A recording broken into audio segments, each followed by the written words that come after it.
Hey YouTubers, good morning, Robb. Guys, today we're going to talk about the 10 warning signs for corruption or financial shenanigans in your condo association, condo board, or even HOA. Right now there's a lot of pressure on residents of condos because of new financial requirements for reserves, plus the rate of inflation is going up and people are getting really hurt and they're looking for reasons of why this is happening, and sometimes they just say, well, there must be corruption going on because all these prices going on, somebody is cheating us. Sometimes that's true. You always, it's good to have people who are skeptical and not trust everything and find out the facts, but sometimes there really is corruption going on, and you don't want to waste time on opinions and feelings and intuition. You want to look at facts and figures and areas where you're most likely to find corruption. And I came up with 10 areas. If you have one of these, or even 10 of these, it doesn't mean there is corruption going on, but it's a warning sign. You want to take a good look at what's happening.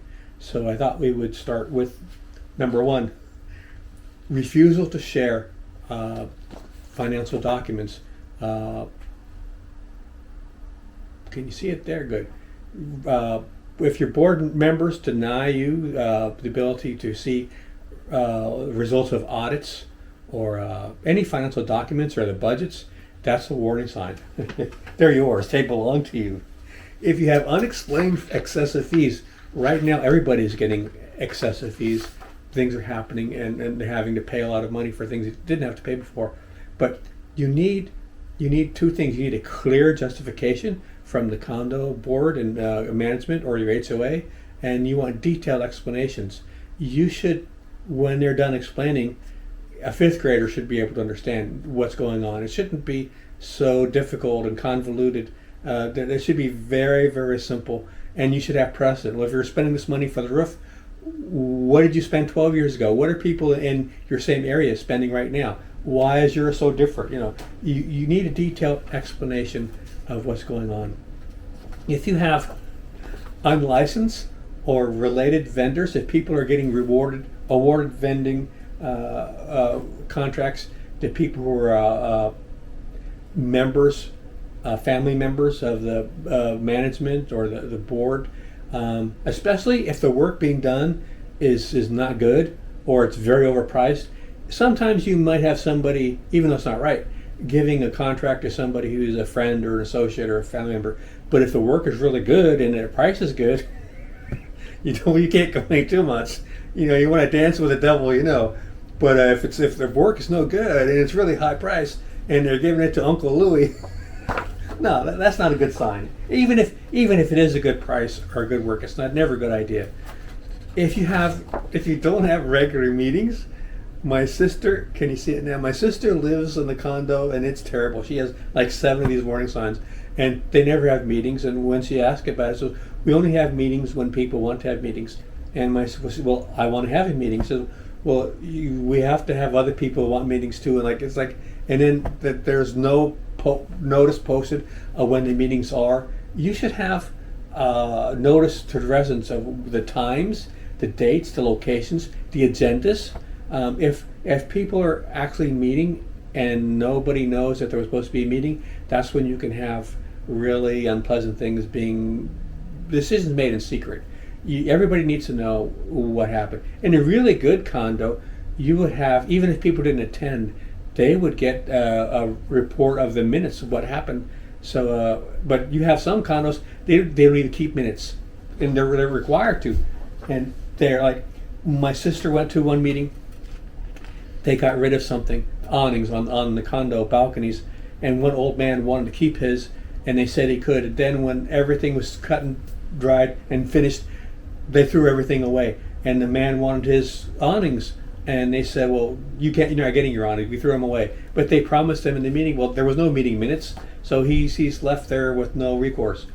If you don't have any independent audits, when you should have third-party reviews of the association finances. You should have independent audits. It's a lot of times they don't have non-independent audits. Like they're just flying by the seat of their pants. You need independent audits and third-party reviews of the finances to see what's going on. If you have a high turnover in the staff and the management, that can be a sign of mismanagement or conflict. If you're always getting new maintenance staff and board members, and there could be something going on. If you have, this is a good one. If you have unexplained budget discrepancies, can you see it now? Okay. If you have a budget and there's some irregular expenditures, and it's just under the label miscellaneous, you need a detailed breakdown of what the miscellaneous expenditures were, and just putting them in that little category. And well, they're miscellaneous. Oh yeah, of course they are. Well, what are they though? You need to know. This is one of the biggest ones, is a conflict of interest. If you have members that they're showing personal, financial, or favoritism in contracts to their friends, family, or even their own companies, that's not good. And it happens a lot. And like right where I'm at, I think we're in pretty good shape. But some residents have made a suggestion that we've been dealing with the same lawyer for 25 years or same vendors for 25 years. Maybe we should check around and see if there's other people that could give us a better price. But I don't think that's a sign necessarily of corruption or fraud or anything. That's just you have a good working relationship with somebody. Maybe you're getting the best price and the best service and so on. But still, it never hurts. It never hurts to ask. This is a tricky one. Ignoring homeowner concerns. Sometimes people, let's say the board members, they're all volunteers, and you have the residents, they're getting mad and they're cursing out the board members and they're saying bad things. The board members, they're just like, they're not getting paid, they're volunteers. And to treat them shabbily and say bad things about them, unless you have facts and figures, opinions don't matter, feelings don't matter, intuition doesn't matter. But on the other hand, sometimes if something walks like a duck and talks like a duck and looks like a duck, it's usually a duck. But if you're always getting in the face of the board members or the management, after a while they're going to get like a little testy and they're not going to be too pleasant. You want to treat people how you want to be treated, and if you're always assuming somebody is a thief and saying that to their face when they're not, or you don't know for sure, it could sour and make your relationship toxic.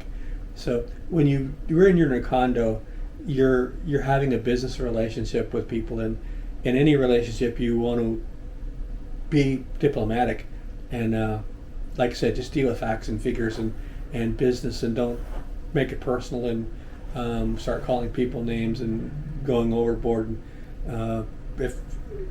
Don't call somebody a thief unless you know for sure. It's not good.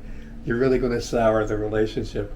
So, but on the other hand, if they're real shifty son of a guns and they're never willing to answer and they're really nasty whenever you ask them anything, that's not a good sign, because they're supposed to have, especially if you're paying them, if they're the management, if they're being paid, they should be able to take a little guff from people now and then, but if they're always hostile to you and always shutting you down, that's not good. That's not good, unless you gave them a reason to.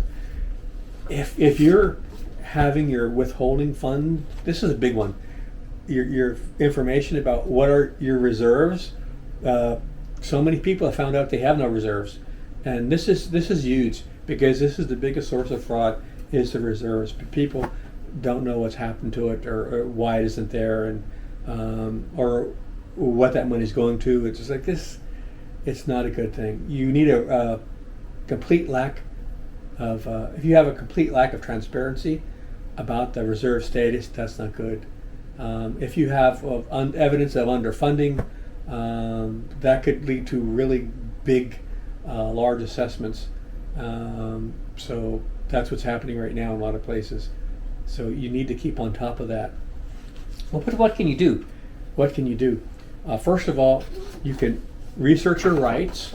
There's tons of information online. You just look condo associations, your state regulatory bodies.